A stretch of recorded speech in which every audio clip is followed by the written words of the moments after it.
How much? Are you sure? Are you sure you're sure? Quite sure. How much? I've made a lot of analysis videos on Season 2, but you might have noticed that aside from mentioning a few stills and a little guessing about nightingales, I haven't really touched this minisode. There's a reason for this. There is so much going on here. I mean, there's so much going on in every scene of Good Omens, but 1941 seems to be particularly layered. We could talk about trust and building relationships. We could talk about foreshadowing and the symbolism of tarot cards. We could probably spend 10 minutes talking about Crowley's tie, which I plan to do next Monday. But today, instead, I want to talk about magic. You know, The art of prestidigitation. and of course, mirrors, parallels, and chiastic structure. As a quick refresher, chiastic structure is a narrative technique where elements in a story, from the dialogue to the scenes to the themes, are mirrored at another point in the story. Good Omens seems to use this technique frequently in both seasons, so if we see a significant event at one point in history, we might look to see if it's mirrored later on. In this scene, we see a magic trick. In this scene, if we look carefully, we also see a magic trick. And in this scene, well, could there be a magic trick? That's the question for today. The death-defying prestidigitation of the amazing Mr. Fell! Stage magic is also known as the art of deception. There's quite a lot of deception going on in Season 2. It's actually a little hard to keep track of who's keeping secrets from whom and who knows something and who's being kept in the dark. Aziraphale in particular is given an actual character arc concerning deception, and his fascination with magic, the art of deception, is a clear part of this arc. We see Aziraphale's first real lie when he chooses to protect Job's children. He doesn't precisely lie to God about the sword, though he doesn't tell the truth either. Although he gets away with his lies this season, it's not due to any aptitude he possesses. He's generally quite nervous and stuttery when he lies, and it is only the inexperience or inattentiveness of others that allows him to get away with it. Gabriel takes his word for it when he gives his word as an angel concerning Job's children. Michael, Uriel, and Aziraphale do send someone to check up on his story about the reason for the 25 Lazari miracle, but they send the innocent, adorable, and easily deceived Muriel. When he tells Crowley his journey to Edinburgh was uneventful, neglecting to tell him the extremely important information that Shax now knows they're hiding Gabriel in the bookshop, Crowley just takes him at his word. We see in the 1941 flashback where he's so nervous and stuttery when performing his magic act on stage, but he does have training and experience doing magic. Aziraphale mentions that he fooled Nefertiti with a lone caraway seed and 3 cowrie shells. Incidentally, caraway was used in Western folk magic to represent and preserve a faithful relationship, or if you chewed it before kissing someone, it was said to cause the person to fall in love with you. Anyway, Aziraphale also mentions that he was a student of the great Prof. Hoffman, and mentions Hoffman's most famous work, Modern Magic, which was first published in 1876. I am not a magician. I've never even tried to do a sleight of hand trick, but I spoke with someone who's a talented amateur. Shout out to Simkin, thank you for all of your valuable information. And I also took the time to read Modern Magic by Professor Hoffman and skim the other book Aziraphale mentions in the present day to lure the magic shop owner to the ball, Erdnace's expert at the card table. I still can't perform even the simplest sleight of hand, but I did learn some important things about the basics of how the art of deception is achieved. I might wander a bit out into the weeds for a few minutes, but I promise it'll be relevant later. Professor Hoffman says the first rule of magic is never tell your audience beforehand what you're going to do. I think Neil almost quotes this word for word when people ask him about Season 3. The second rule is never perform the same trick twice on the same evening. Then says if you must perform the same trick again, to do so with a slight twist, such as changing the method of the disappearance or reappearance of an object. He also discusses how to control nervousness and says, deliver your bonhomie like an actor playing his part. Bonhomie is a French word that means your story or pitch. If I have any French viewers, please correct me if I'm wrong. I think the most important takeaway from the books and the talented amateur I spoke with is this. Almost all magic, up close or stage magic, relies on misdirection. And misdirection in magic is rarely a single act, but instead layers of deception all working in tandem. The magician is usually telling the audience a story of some kind, sometimes comedic, sometimes dramatic, and this verbal misdirection is the first layer. The audience is paying attention to what the magician is saying instead of what they are doing. The second layer is the physical misdirection, the flourish of the right hand that draws your eye while the left hand discreetly tucks an object up a sleeve. The third layer of misdirection is possibly the most crucial and the least visible, and that is timing. Almost all of the trickery in a magician's act happens well before the audience is even aware they should be looking. By the time the magician is performing what appears to be a trick and the audience is looking carefully, 90% of the trick has already happened. Did you know that Neil Gaiman is friends with Penn and Teller, goes out to coffee together and promotes their work levels of friendship? They met on the set of Babylon 5. Neil wrote and Penn starred in an episode called Day of the Dead. One of Penn and Teller's signature tricks is their version of the bullet catch. In their big showstopper, they are separated by a pane of plexiglass and each has an audience member write on a bullet. They proceed to shoot at each other and then produce their partner's bullet in their teeth.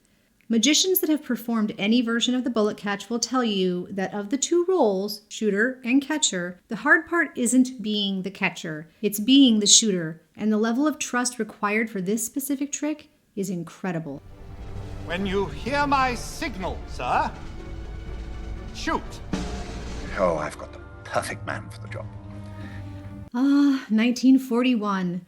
This period in Aziraphale and Crowley's relationship is one of acknowledging existing trust and building that trust even further.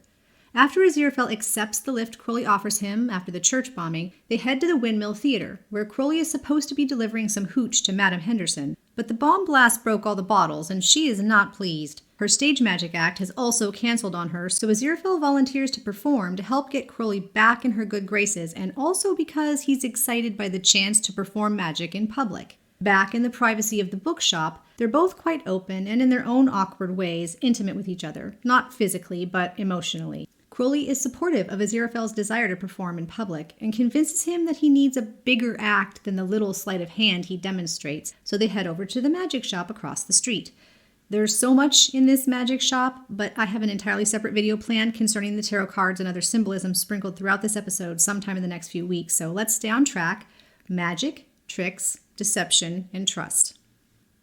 Amusifier on Tumblr spotted this detail. The shopkeeper offers Aziraphale some sort of unspecified trick, an octagonal wooden box with a brass nightingale on top. Aziraphale turns down the offer with hardly a look, his mind set on the bullet catch trick. I don't think we need a professional analyst to see the symbolism and foreshadowing as it relates to the final 15. Aziraphale is turning down a nightingale and instead choosing danger. My friend Jomaj said it this way: Aziraphale runs headlong into danger and Crowley follows. It's a part of the relationship that's formed over time, their own little group of the two of them social contract. But when asking Crowley to help him perform the trick, Aziraphale seems quite blissfully unaware of the fact that shooting is the much, much harder part of the act, saying, You do the shooting, I'll catch the bullet, I'll do all the hard bits. Crowley doesn't know any better at this point either and agrees to Aziraphale's request to assist him on stage. Furfur is there at the performance to document the fact that they are working together, with the intent to get Crowley in serious trouble in hell. He uses a temporary miracle blocker. Crowley and Aziraphale must now perform the bullet catch unaided by their supernatural powers. Aziraphale finds out that Crowley has never fired a gun, a fact that would surely have been pertinent earlier.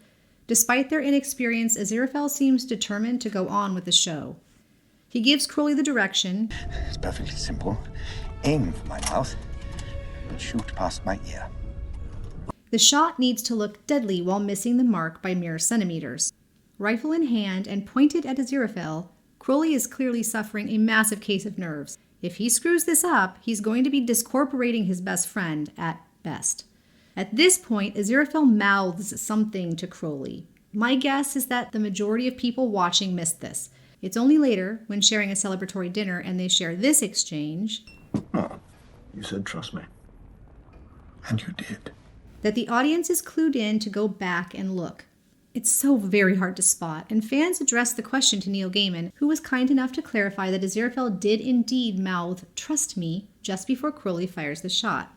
Even with this double confirmation and knowing where to look, this lip reading is not terribly clear. Maybe it's not supposed to be. Twice more in the show, fans have spotted unspoken dialogue, and both times it's also unclear.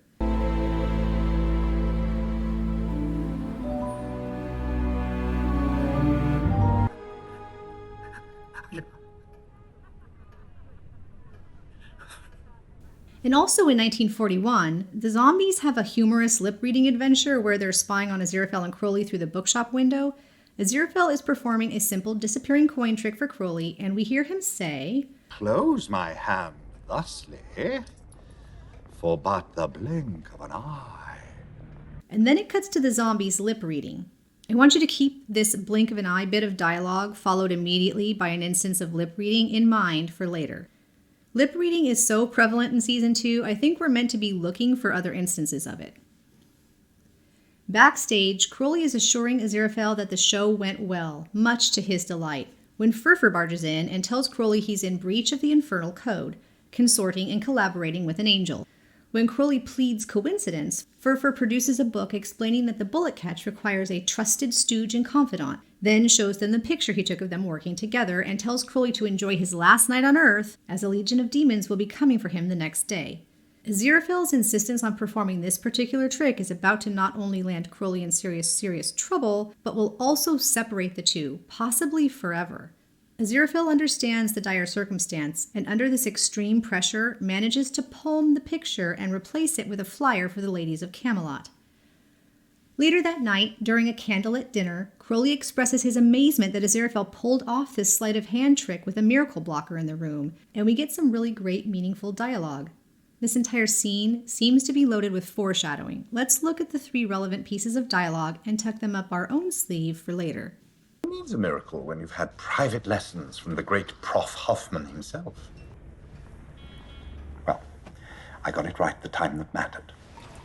You always do. Oh, you said trust me. And you did.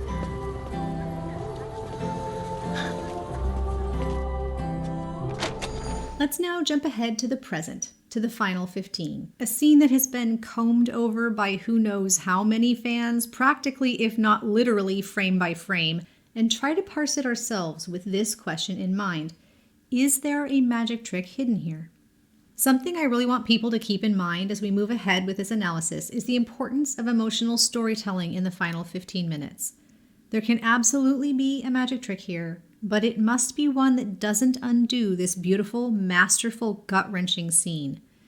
The historical minisodes of this season have been told to us through memories, largely through Aziraphale's memories, and in the final 15, part of the story is related through his memory, and part is presented from a more objective viewing perspective. I can't show full clips here, I wish I could, and I'm not going to tell you all of the emotions I'm reading in these stills and clips, though I may draw your attention to a few. I encourage you to draw your own conclusions. First, we have an objective view. This is presumably right after the offer. The Metatron and Aziraphale are talking. You don't have to answer immediately. Take all the time you need. I don't know what to say. He then, Michael Sheen being the master of micro-expressions that he is, goes through a series of expressions. He crosses the street to the bookshop and enters. The Metatron walks over to pester Muriel, and the camera cuts back to the bookshop and Crowley starts talking. The shot cuts to Aziraphale, and the first thing we see him do is glance out the window. He's gesturing with his hands, but not quite interrupting yet. He finally interrupts Crowley. That lovely human expression. Oh yes, hold that thought. And says he thinks he may have misjudged the Metatron. He then starts to relay his conversation with the Metatron. Here we cut away to Aziraphale's memories as relayed to Crowley. He begins to relate the conversation with the Metatron. The Metatron tells him that he is the only sensible choice to take Gabriel's place. Aziraphale responds by telling the Metatron he doesn't want to go back to heaven. The Metatron then points out that he knows that he and Crowley have a de facto partnership. Aziraphale's facial response to this is interesting. The last 2 times heaven or hell caught them working together, in 1941 and stopping the Antichrist, the powers that be tried to destroy Crowley, and incidentally him.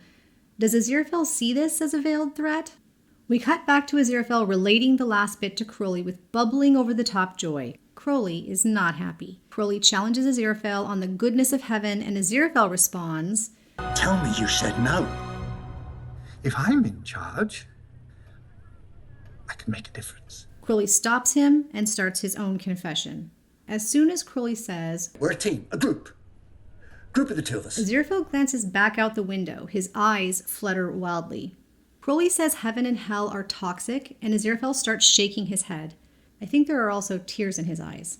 When Crowley says, just be an us, Aziraphale is shaking his head hard. He makes his counteroffer again, come to heaven. Crowley tries to hold him with the bookshop and fails, then puts his glasses on. Aziraphale tracks Crowley's eyes with his own, but Crowley refuses eye contact. Aziraphale pleads with actual tears for Crowley to come with him. I don't think you understand what I'm offering you. This makes me wonder, what is Aziraphale offering? I mean, what does Aziraphale think he's offering that Crowley doesn't understand? After Crowley refuses him again, in a mirror of the first fight in episode 1, Aziraphale says, Then there's nothing more to say. Crowley says no nightingales, and then calls Aziraphale an idiot. Aziraphale turns his head to hide his tears. Crowley throws himself at Aziraphale in desperation, and Aziraphale does start to reciprocate, but then he pulls back again. Crowley looks hopeful for a second. Aziraphale starts to say something. There's a lot of debate about what, but in any case, his expression changes, and he goes for, I forgive you. Crowley says don't bother, and leaves. Aziraphale is just sobbing at this point. There's no one here to see him. He gives in to his tears. He starts processing the kiss a little. The Metatron walks in, and Aziraphale's head whips around with an unmistakable hopeful expression, then turns to hide his tears. As the Metatron presses Aziraphale to go, Aziraphale backs from the shadow of the Metatron into the light of the window and looks out to where the Bentley is parked. He starts to make a final protest, but midway into the sentence, he looks out the window one more time and then goes with the Metatron. Across the street, outside the elevator, the Metatron drops the second coming bomb. Aziraphale slowly turns his head towards Crowley, and they share a look. And maybe something more? So there we have it, a nearly complete scene-by-scene breakdown, where hopefully you are trying to read Aziraphale's emotions and intentions. Did you spot anything new and interesting? Something that made you rethink the scene? And now, banana fish gorilla shoelace with a dash of nutmeg, this is where I go out on a limb.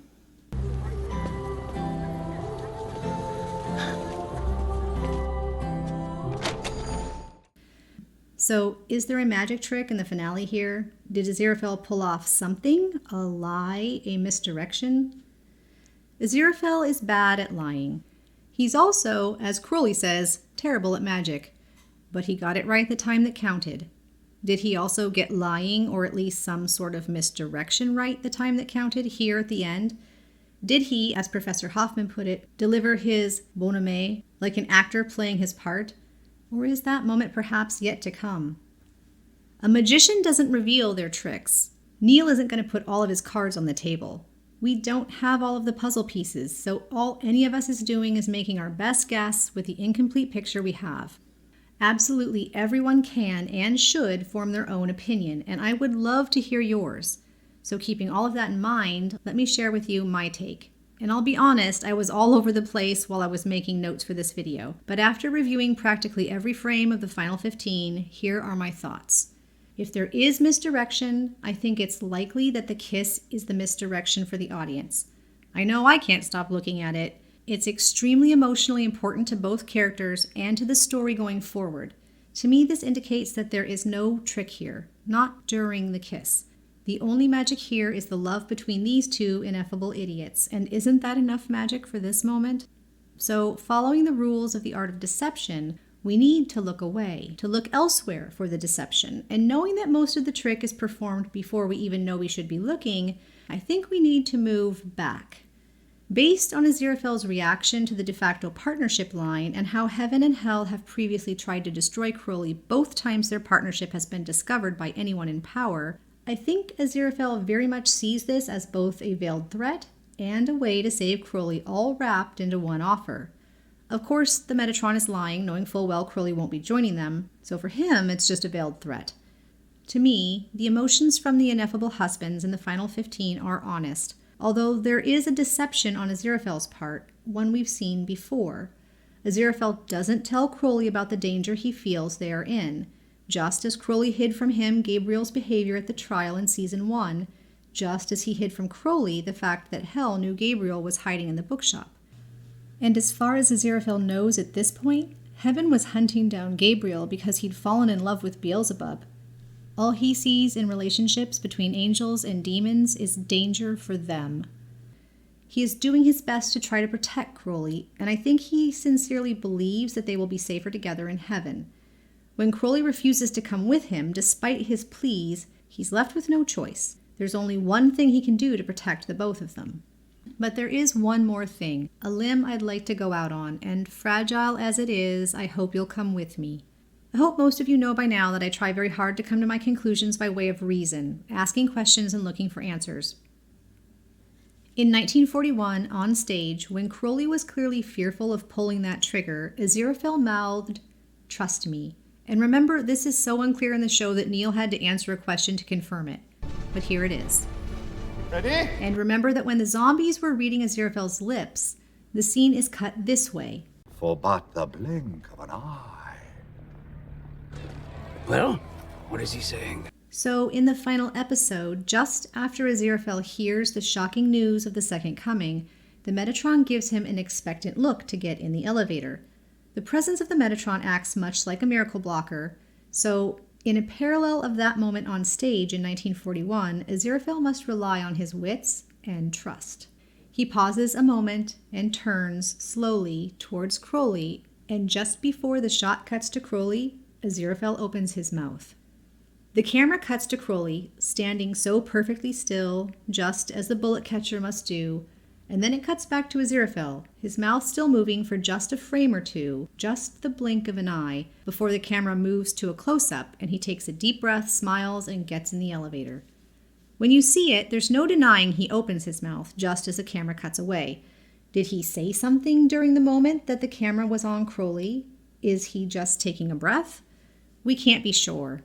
We aren't meant to know yet, only to guess. But I believe that he said, "Trust me."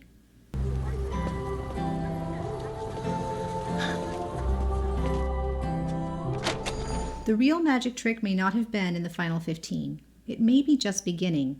If I'm right and Aziraphale did mouth "trust me," then the mirror of the bullet catch is yet to come. Aziraphale has yet to learn that being the shooter is the harder role by far. And he has yet to perform his bonhomie, his show-stopping act. He may just have to aim for Crowley's mouth in a convincing way, but shoot past his ear.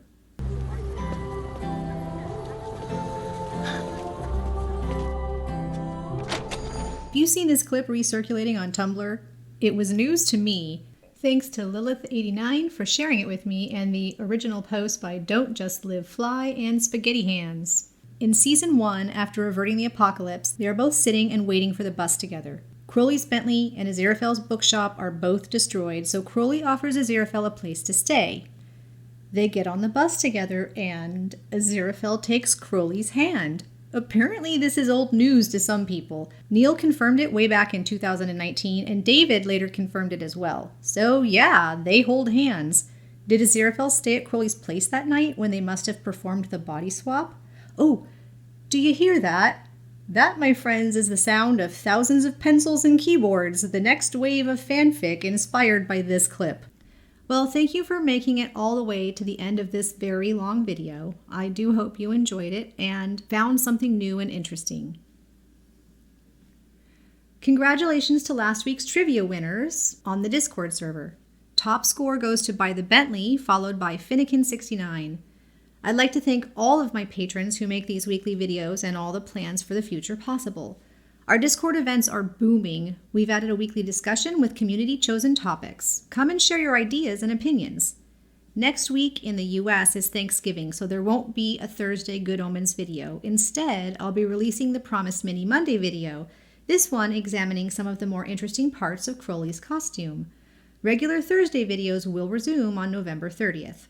And as always, thanks for watching.